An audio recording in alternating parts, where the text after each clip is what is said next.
अब हम रामायणी 21 की व्याख्या देखेंगे। इसका ऑब्जेक्ट है दुखों से छुटकारा पाने के संबंध में। तो स्वयं की चेतना, जब आप होश में होते हो, स्वरूप ज्ञान में स्थित होते हो, तब आप दुख से कैसे छुटकारा पा सकते, इस पर बेस्ड है। बहुत दुख की खानी तब बची हो जब राम ही जानी युक्ति जो चलई, युक्ति हूँ ते फंदा नाही परही। युक्ति ही युक्ति चला संसारा, निश्चय कहाँ न मानूं हमारा। कनक कामिनी घोर बटोरा, संपत्ति बहुत रहे दिन थोरा। थोड़ी संपत्ति गौ बौराई, धर्मराय की खबरी न पाई।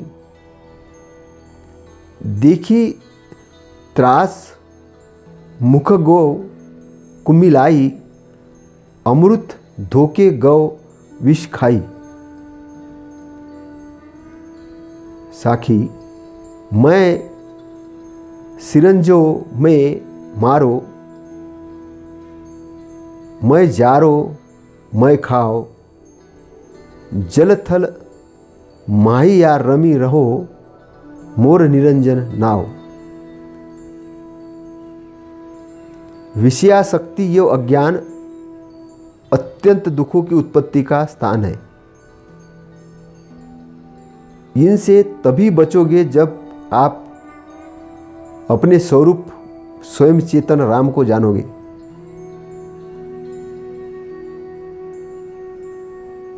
विषयासक्ति एवं अज्ञान, अज्ञान के बारे में जो विषयासक्ति है वो दुखों की उत्पत्ति का स्थान है। इससे तभी बच सकते जब आप स्वयं चेतना को जानोगे, स्वरूप को जानोगे अपने। जो व्यक्ति सद्गुरु सत्संग में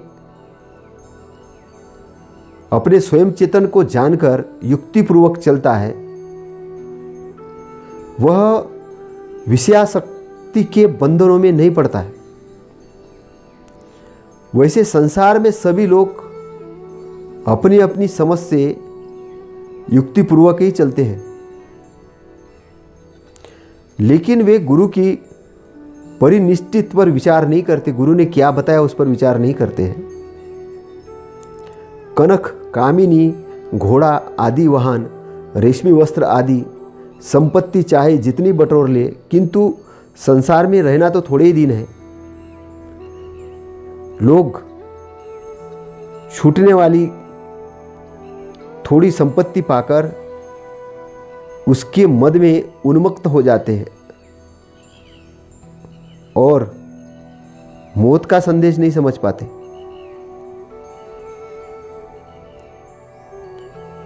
मतलब लोग अहंकारी हो जाते और मौत का संदेश नहीं समझ पाते। अंततः मौत का दुख देखकर देहाभिमानी मनुष्य का मुख सूख जाता है। सच है, मनुष्य अमृत के भ्रम में विष खाता है। अमृत समझ के विष खाता है। वो संपत्ति को ही सब समझता है और अलग अलग गलत गलत तरीके से उसको इकट्ठा करता है और संपत्ति को ही अमृत समझ के विष खा लेता है। तो धर्मराय कहता है, मैं ही बनाता हूँ, मैं ही मारता हूँ, मैं ही जलाता हूँ और मैं ही खा जाता हूँ। मैं जल थल सर्वत्र रम रहा हूँ, मेरा नाम निरंजन ही है। तो धर्मराय का मतलब यहाँ पर वो मार का एरिया बताया है कि वो पूरे ब्रह्मांड पे छाया हुआ है। जो भवसागर का एरिया है, उस सागर संसार में जब आदमी आसक्तियों में पड़ा है और जब भव बंधनों से नहीं छूटता है तो क्या होगा, वो दोबारा बनता है। उसी भवसागर के अंदर में दोबारा बनता है मतलब जन्मता है, फिर जवान होता है, बूढ़ा होता है, फिर मरता है। कार यह चक्र चलते रहता है, उसको भव चक्र कहते हैं। तो धर्मराय कहता है कि मैं ही बनाता हूँ, मैं ही मारता हूँ, मैं ही जलाता हूँ और मैं ही खा जाता हूँ, मैं जल थल सर्वत्र रम रहा हूँ, मेरा नाम निरंजन है। ये मार्ग एरिया के लिए, जैसे तथागत मार्ग का एरिया कहते हैं, ये निरंजन कह रहे, धर्मराय कह रहे उसको, कबीर साहब। तो वाणी एक जैसी है, उसको समझने की ज़रूरत है। तो हम इस पर थोड़ी व्याख्या भी देखेंगे। विषयाक्ति एवं बेसमझी को दुखों की खानी भी कहते हैं। खानी किसी चीज की उत्पत्ति स्थान को कहते हैं। विषयाशक्ति में केवल दुख ही उत्पन्न होते हैं। वे 3 प्रकार के दुख का नाम लेते, बहुत दुख, दुख की खानी। किसी बात पर जोर डालने के लिए उसे 3 बार कहा जाता है। असंतोष सबसे बड़ा दुख है, उसका मूल विषयाशक्ति से है। विषयाशक्ति के वशीभूत होकर ही जीव जन्म मरण के बंधन में घूमता है और संसार के सारे दुखों में रहता है। गरीब से धनी, अविद्वान से विद्वान, प्रजा से राजा तक जन्म, बुढ़ापा, रोग, प्रियों का वियोग, अप्रियों का संयोग, अभाव, असंतोष एवं मृत्यु के दुख से पीड़ित है। इसलिए तथागत ने कहा है कि दुख को सबसे पहले जानो कि दुख क्या है, दुख क्या है, दुख कैसे उत्पन्न होता है। दुख जानोगे, फिर उसके कारणों को जानो कि उसकी उत्पत्ति क्यों होती है, उसके कारण क्या है। फिर कारण को जब जानोगे तब आप निवारण की तरफ जाओगे। अगर आपने कारणों को ही नहीं जाना तो निवारण कैसे करोगे? निवारण नहीं कर सकते ना। इसलिए दुख है, दुख के कारणों को जानो, फिर उसके निवारण की तरफ जाओ और फिर उसके निवारण किस ढंग से होगा उसको जानो, उस मार्ग को जानो और फिर दुख से मुक्त हो जाओ। ये तरीका है दुख दूर करने का। सदगुरु साहेब कहते हैं, तब बच्ची हो जब राम ही जानी। जब आप अपने चेतन स्वरूप को जानते हो, जब होश में जब आते हो, इसको थोड़ा समझने के लिए मैं बताऊंगा कि तथागत जब अपने भिक्षुओं को ट्रेनिंग देते थे, तब वो अपने चेतन स्वरूप में, होश में उनको लाने के लिए वो ध्यान के कुछ मार्ग बताते थे। उनको ये होता था कि आपको उठते वक्त, बैठते वक्त, चलते वक्त जानकारी से युक्त होना है। चाहे आप खाना खा रहे, उठ रहे, बैठ रहे, चल रहे, नहा रहे, दौड़ रहे, आपको होश में रहना है। आपको जानकारी में होना चाहिए, बेशुद्ध में नहीं। सोते वक्त भी आपको जानकारी युक्त अपने शरीर को दाहिने करवट पे एक पैर दूसरे पैर पर रख कर सोना है और ध्यान की अवस्था में, जानकारी की अवस्था में अपने को निद्रावस्था में ले जाना है। तो पूरा जो क्रम होता था वो चेतना वाला क्रम होता था, जागृति वाला क्रम होता था। वो किस लिए होता था? वो होता था कि अपने चेतन स्वरूप को जानने के लिए। क्योंकि जब आप अपने चेतन स्वरूप को जान लेते हो, स्वयं को जान लेते हो, उसकी अवस्था में जब आप आते हो, तभी आप दुख से बच सकते हो। दुख से बचने का रास्ता क्या है? आपका अपना ही है। आप जब होश की अवस्था में हो तब आप दुख से बच सकते हो, और आप बेहोशी की अवस्था में हो तो आप दुख में चले जाओगे। बेहोशी की अवस्था में आदमी से गलत कर्म होते हैं, होश की अवस्था में वो गलत कर्म नहीं कर सकता। इसलिए होशवान होना पहली शर्त है, अवेयरनेस होना, जागृति होना। और जागृति अवस्था का मतलब है अपने चेतन राम में रमना, अपने चेतन राम को समझना। तो अपने शुद्ध स्वरूप को समझना सबसे पहला काम है। व्यक्ति ये मानता है कि मैं शरीर हूँ, तो क्या आप शरीर है? नहीं है, आप शरीर नहीं है। तो आप क्या है? आप एक अविनाशी तत्व है, आप एक चेतन है। तो चेतन है तब क्या होता है कि आपकी दृष्टि बदल जाती है। होश वाली दृष्टि में क्या होता है कि आप विषय वासनाओं से हट के स्वयं में रमन करने लगते हो, क्योंकि आपको विषय वासना में अब मज़ा नहीं आएगा। आप भटकोगे नहीं, आप अपने आप को आसक्त नहीं करोगे किसी भी विषय वासना में, आप अपने सच्चे चेतन रूप में रमना शुरू हो जाओगे। विषय को आप क्षणभंगुर है उसको क्षणभंगुर ही समझोगे, ये समझोगे कि ये चीज़ क्षणभंगुर है तो उसको क्षणभंगुर ही समझोगे, जो परमानेंट है उसको परमानेंट समझोगे, क्योंकि परमानेंट क्या है, हम स्वयं परमानेंट है। लेकिन जो जो निर्मित चीज़ें हैं वो एक समय के बाद ख़त्म होने वाली है। तो जो विषय है वो जड़ है और पराय है, लेकिन अपना स्वरूप स्थित है वो क्या है, वो चेतन है, वो परमानेंट है। तो जो अपने अविनाशी रूप में रमता है तो उसके विषय भोग है वो छूटते जाते हैं, इसलिए उसको उससे विराग प्राप्त होता है। विराग का मतलब वैराग्य, उससे वो छूटते जाता है और उसके अंदर अब आसक्ति नहीं रहती और मूर्ता नहीं रहती, क्योंकि वो जानकार हो जाता है। इसलिए उसके पास असंतोष भी नहीं आता, वो संतोषी होता है। संतोषी का मतलब खुश होता है, उसको लगता है कि हाँ मैंने कुछ जो कर रहा हूँ जानकारी में कर रहा हूँ, खुशी खुशी कर रहा हूँ, दुख से नहीं खुशी से कर रहा है। और उसके अंदर से सदैव अमृत धारा बहती है, उसके अंदर से सदैव अमृत की धारा बहती है और वो खिलखिलाकर उठता है। वो अपने चेतन रूप में स्थित हो जाता है तो अब उसे बुढ़ापे के प्रति डर नहीं लगता है। बुढ़ापे के प्रति डर इसलिए नहीं लगता है कि वो अब देहाभिमान में नहीं रहता है।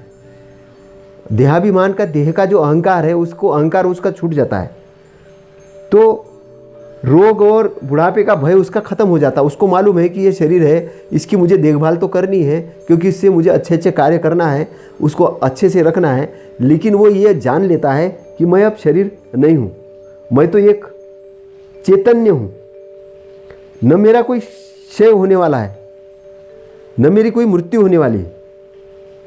मैं तो एक अविनाशी तत्व हूँ, मैं एक कल्याण में रत एक ऐसा रूप हूँ।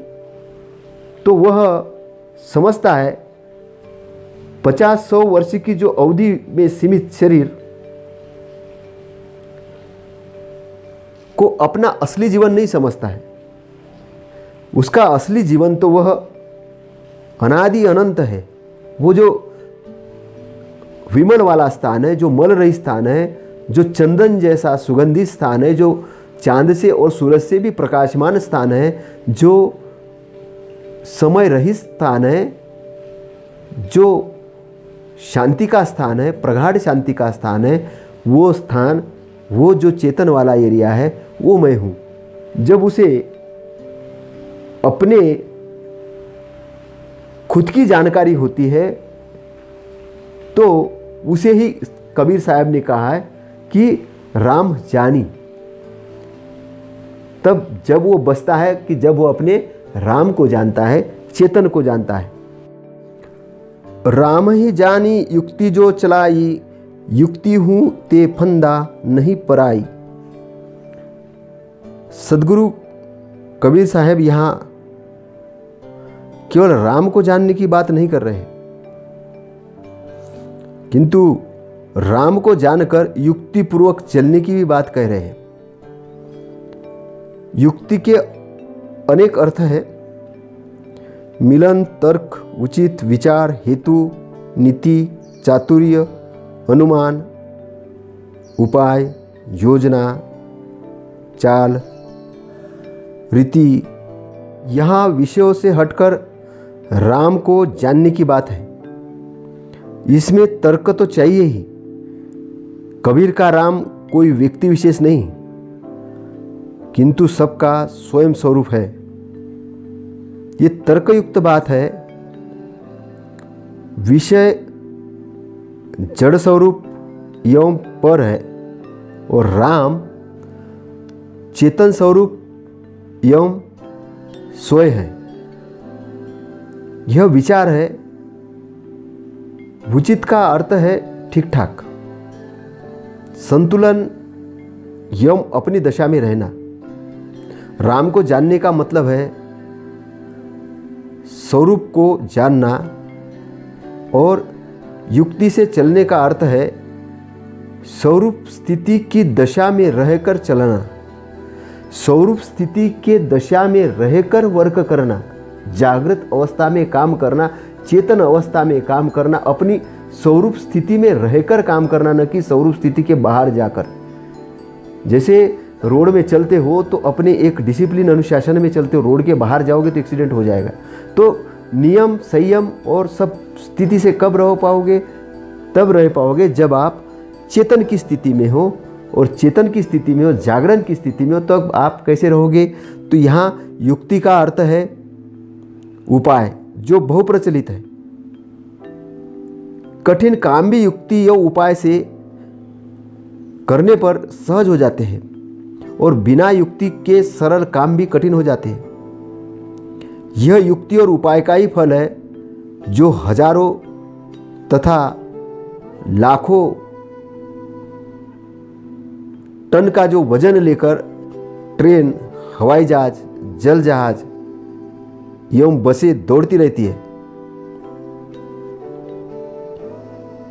बेतरीके से 4 किलोमीटर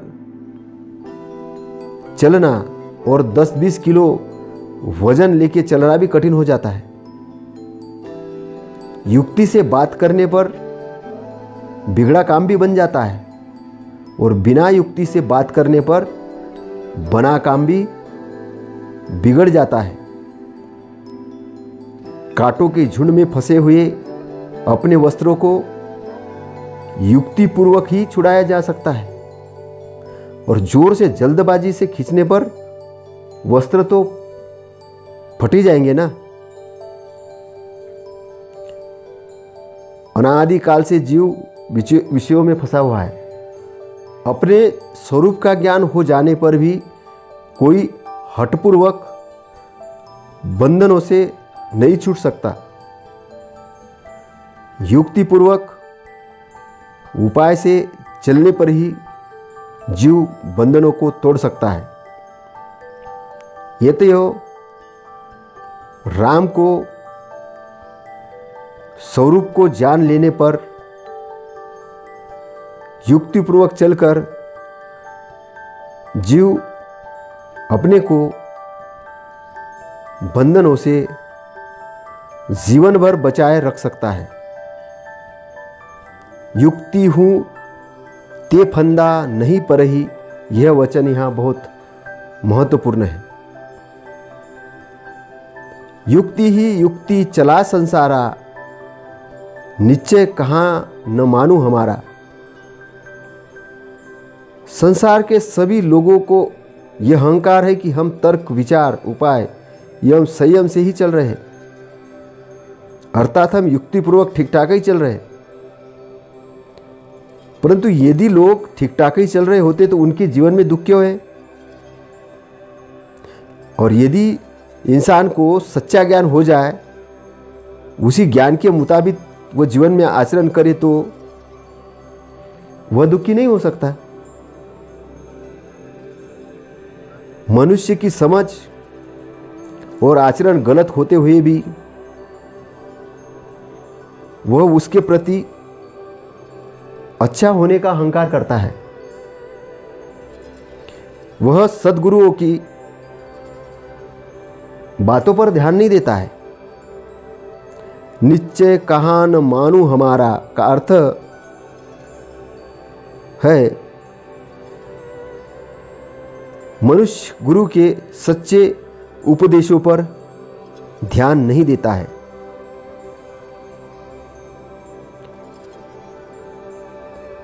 एक मंदिर के अंदर में बहुत संपदा है, और अचानक उस एरिया के अंदर में बाढ़ आ जाती है, और बाढ़ आने के कारण कई गरीब लोग हैं, सामान्य लोग हैं, उनके मकान टूटते हैं, कुछ जनहानि हो जाती है।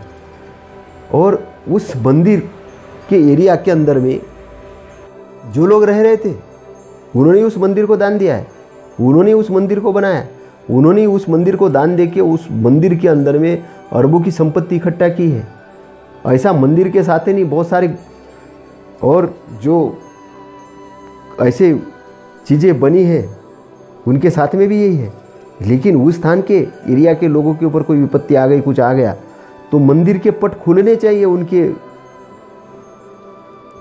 सहयोग के, लेकिन मंदिर के पट नहीं खुलते, क्योंकि अब वो वहाँ का जो पुजारी है, वो पुजारी के पास ये दिमाग तो है कि पैसे को कैसे अर्न किया जाए, युक्ति भी है, लेकिन विषयों भोगों के अंदर वो पड़ा हुआ है, वो उसके अंदर जो मानवता वाली चीज़ें वो नहीं है, क्योंकि वो चेतन स्वरूप में स्थित नहीं है।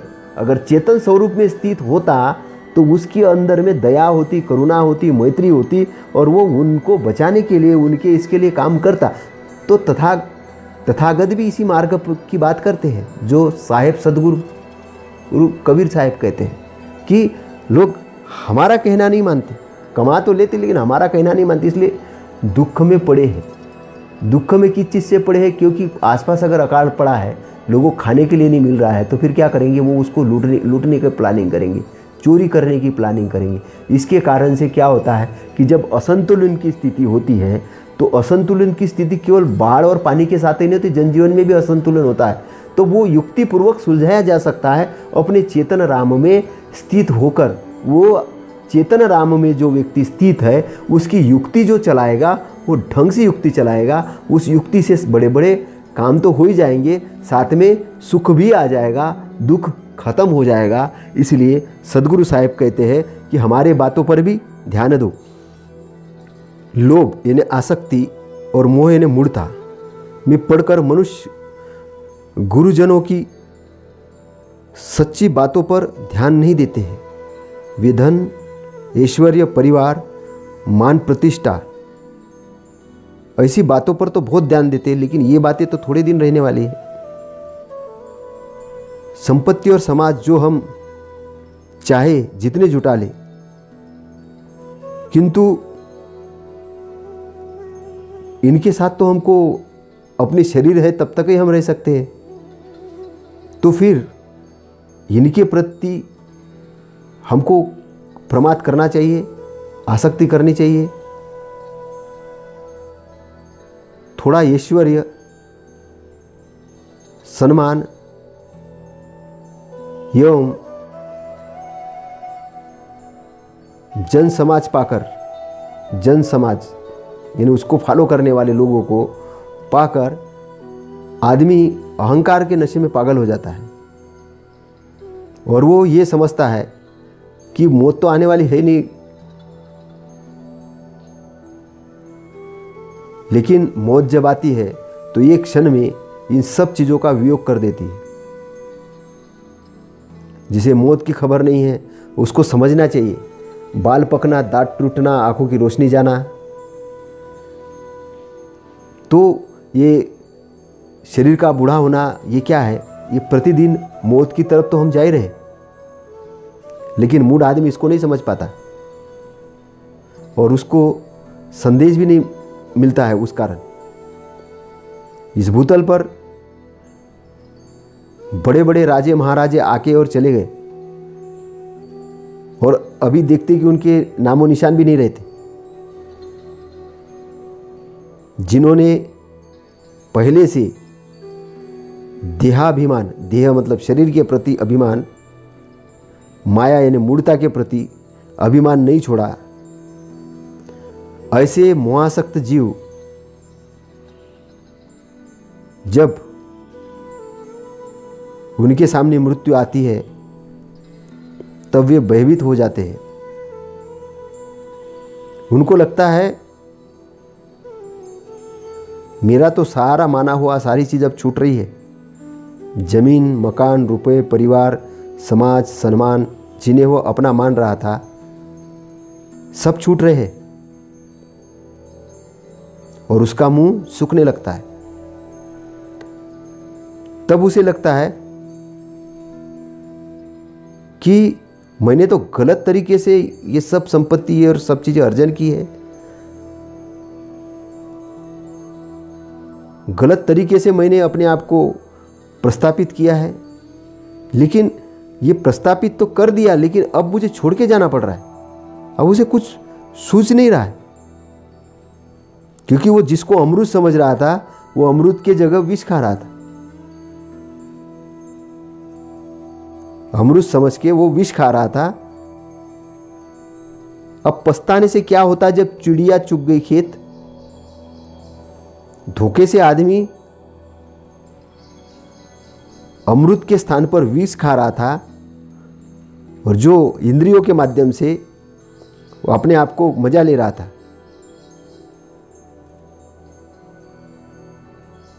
तो विषय वासना से जो दुख होते हैं, उस आसक्ति से दुख होते हैं, उस दुख से छूटकर अपने चेतन स्वरूप में, अपने अमृत स्थान में स्थित होना जरूरी है। पुनः मैं यही बात दोहरा रहा हूँ, कह रहा हूँ कि तथागत कहते हैं कि पृथ्वी को मैं पृथ्वी के रूप में जानता हूँ और उसका उपयोग करता हूँ, उसके प्रति आसक्त नहीं होता हूँ। तो असली तत्व को भूल के आप गलत मार्ग में, गलत रास्ते में अगर निकल गए तो परिणाम भी गलत आएगा। और गलत परिणाम क्यों आएगा? क्योंकि आपने अपने चेतन स्वरूप को नहीं जाना, आप होश में नहीं हो, बेहोश की अवस्था में संग्रह कर रहे हो। आदमी देखते होंगे कि धन के लिए पागल हो रहे हैं, मारकाट मची हुई है, पद के लिए मारकाट मची हुई है। लोग बड़े बड़े पदों में जाके बैठते हैं और वहाँ से अपना आदेश चलाते हैं, उनको लगता है कि बस। लेकिन जब उनके सामने मृत्यु आती है तब वो मुंह से बोल नहीं पाते, वो तो इधर उधर आंखें करके देखते कि ये तो सब छोड़ के जाना पड़ रहा है। ये सब बड़े बड़े पद, पोस्ट, धन, संपत्ति, समाज, सबको छोड़ के जाना पड़ रहा है। गलती कहाँ की उन्होंने? गलती वही की कि अपने चेतन रूप में नहीं रमे, चेतन को नहीं समझा, बाहरी चीज़ों को ही अमृत समझा, सत्कर्मों को अमृत नहीं समझा, सही चीज़ को अमृत नहीं समझा। इसलिए तथागत ने जीवन जीने का एक जो मार्ग दिया है, वो मार्ग क्या है? अष्टांग मार्ग है। तो अष्टांग मार्ग क्या है? ये मुक्ति का मार्ग है, मुक्ति का रास्ता है। जो साहेब कह रहे हैं, कबीर साहेब कह रहे हैं, वही तथागत कह रहे हैं। कबीर साहेब जो कह रहे हैं वही तथागत कह रहे हैं, तथागत जो कह रहे हैं वही कबीर साहेब कह रहे हैं कि आपको इन भव बंधनों को समझना है, इसको समझ के इसके पार जाना है।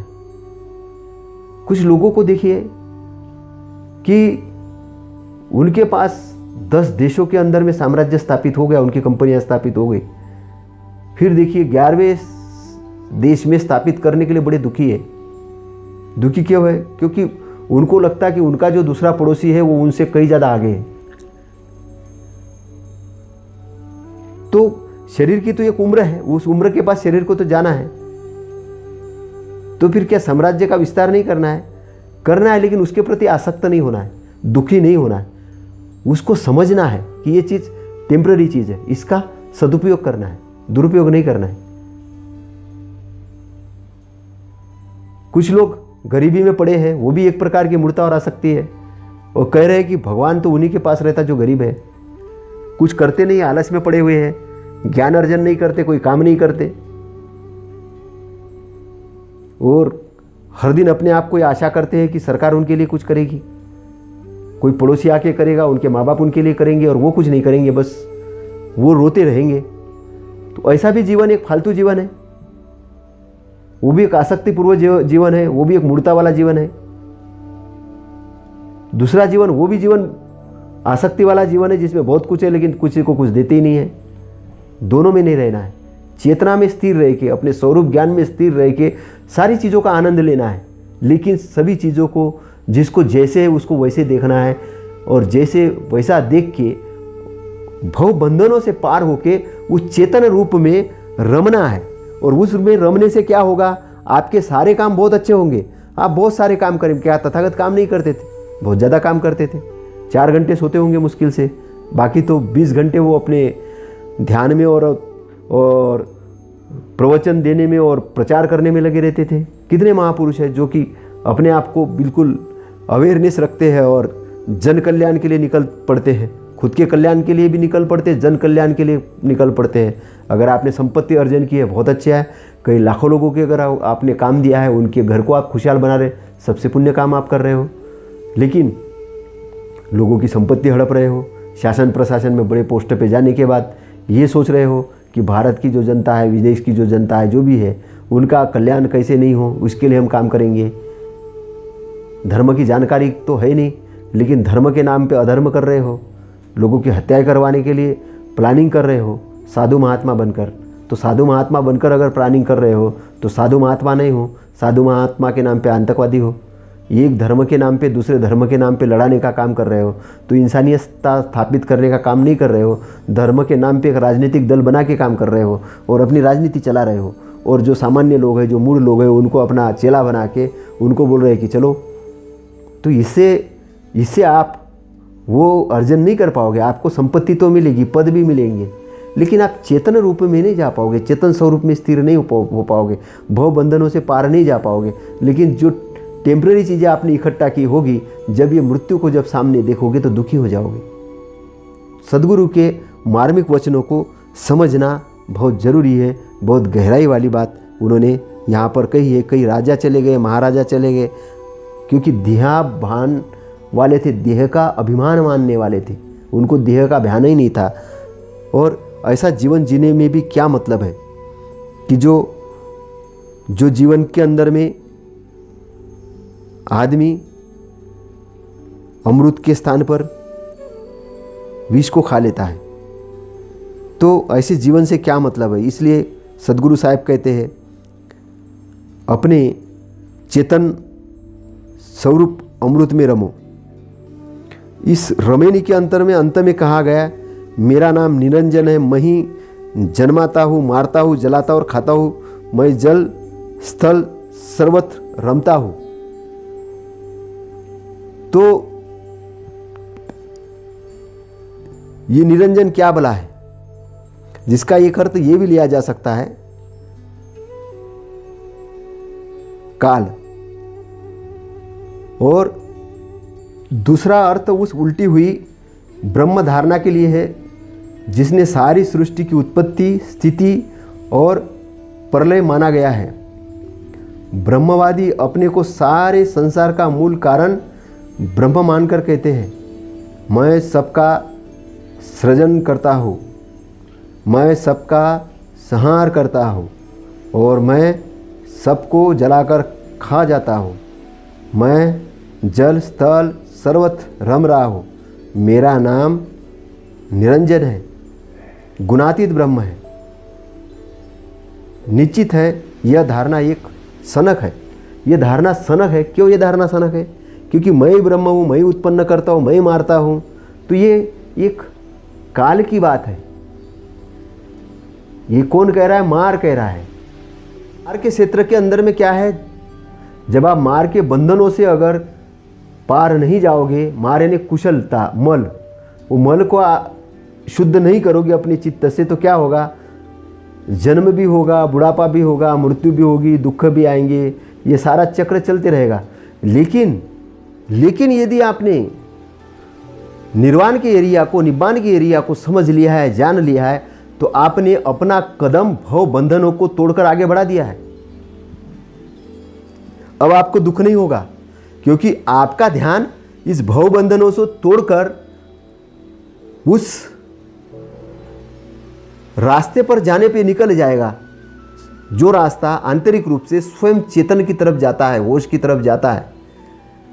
क्योंकि मारने या अकुशल प्रवृत्ति ने पूरे विश्व को जकड़ लिया है अपने बंधनों में।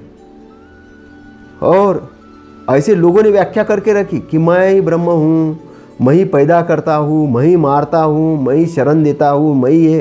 तो वो तथागत बोलते कि हाँ, मार का राज्य चल रहा है, लेकिन वो राज्य को जीतने का, उस राज्य को जीतने का जो उपाय है वो है आपकी जागृति, आपका होश।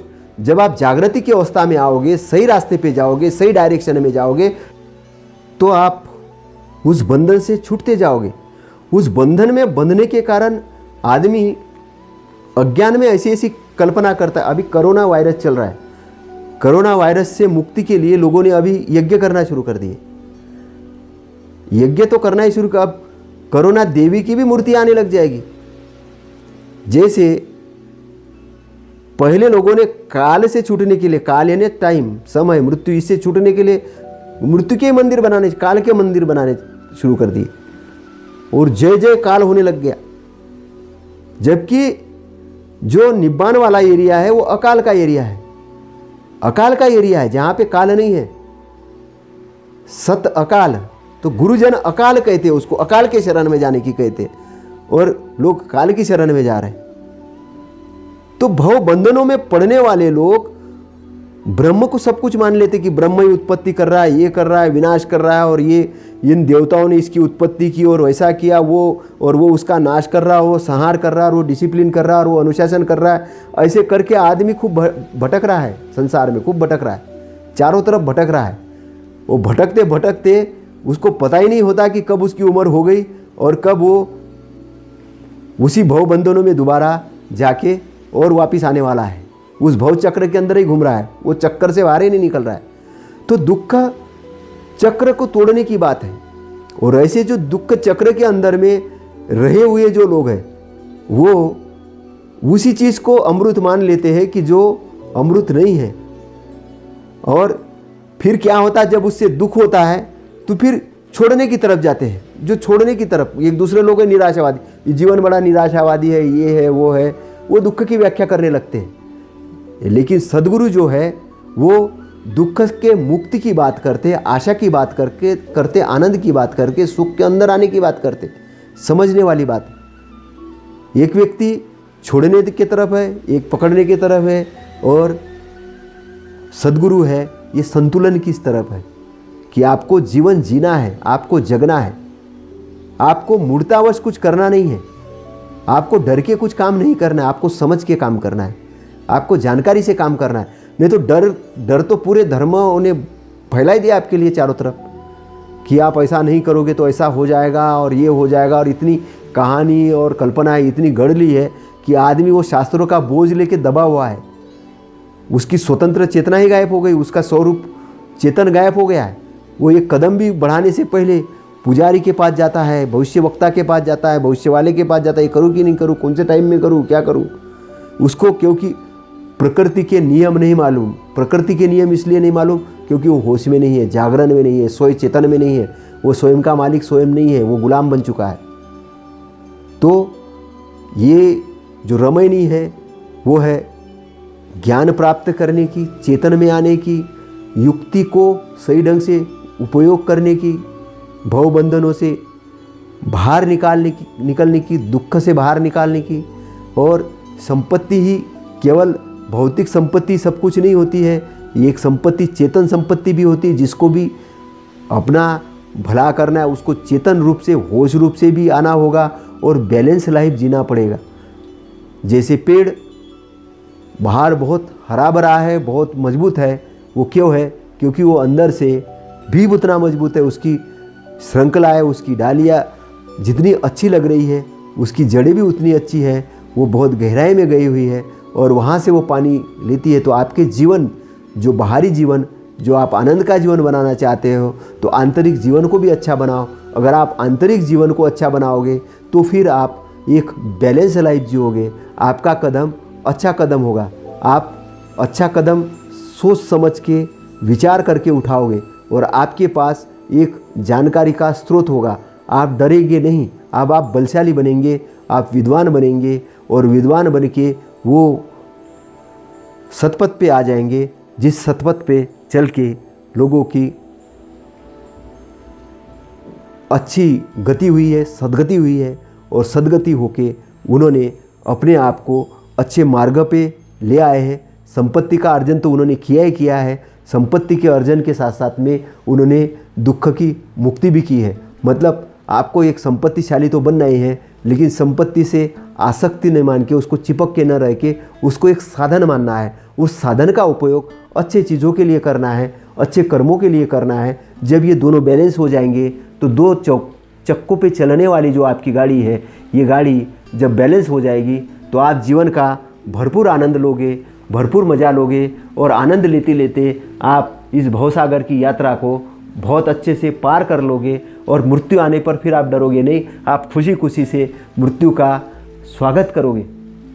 आप अंतिम यात्रा किसी की जा रही, वहाँ दुखी नहीं होंगे, वहाँ पे भी आपको समझ तैयार होगी। आप समझ जाओगे कि ये चीज़ ऐसी है, ये नश्वर चीज़ है, ये अनित्य चीज़ है, ये नित्य चीज़ है।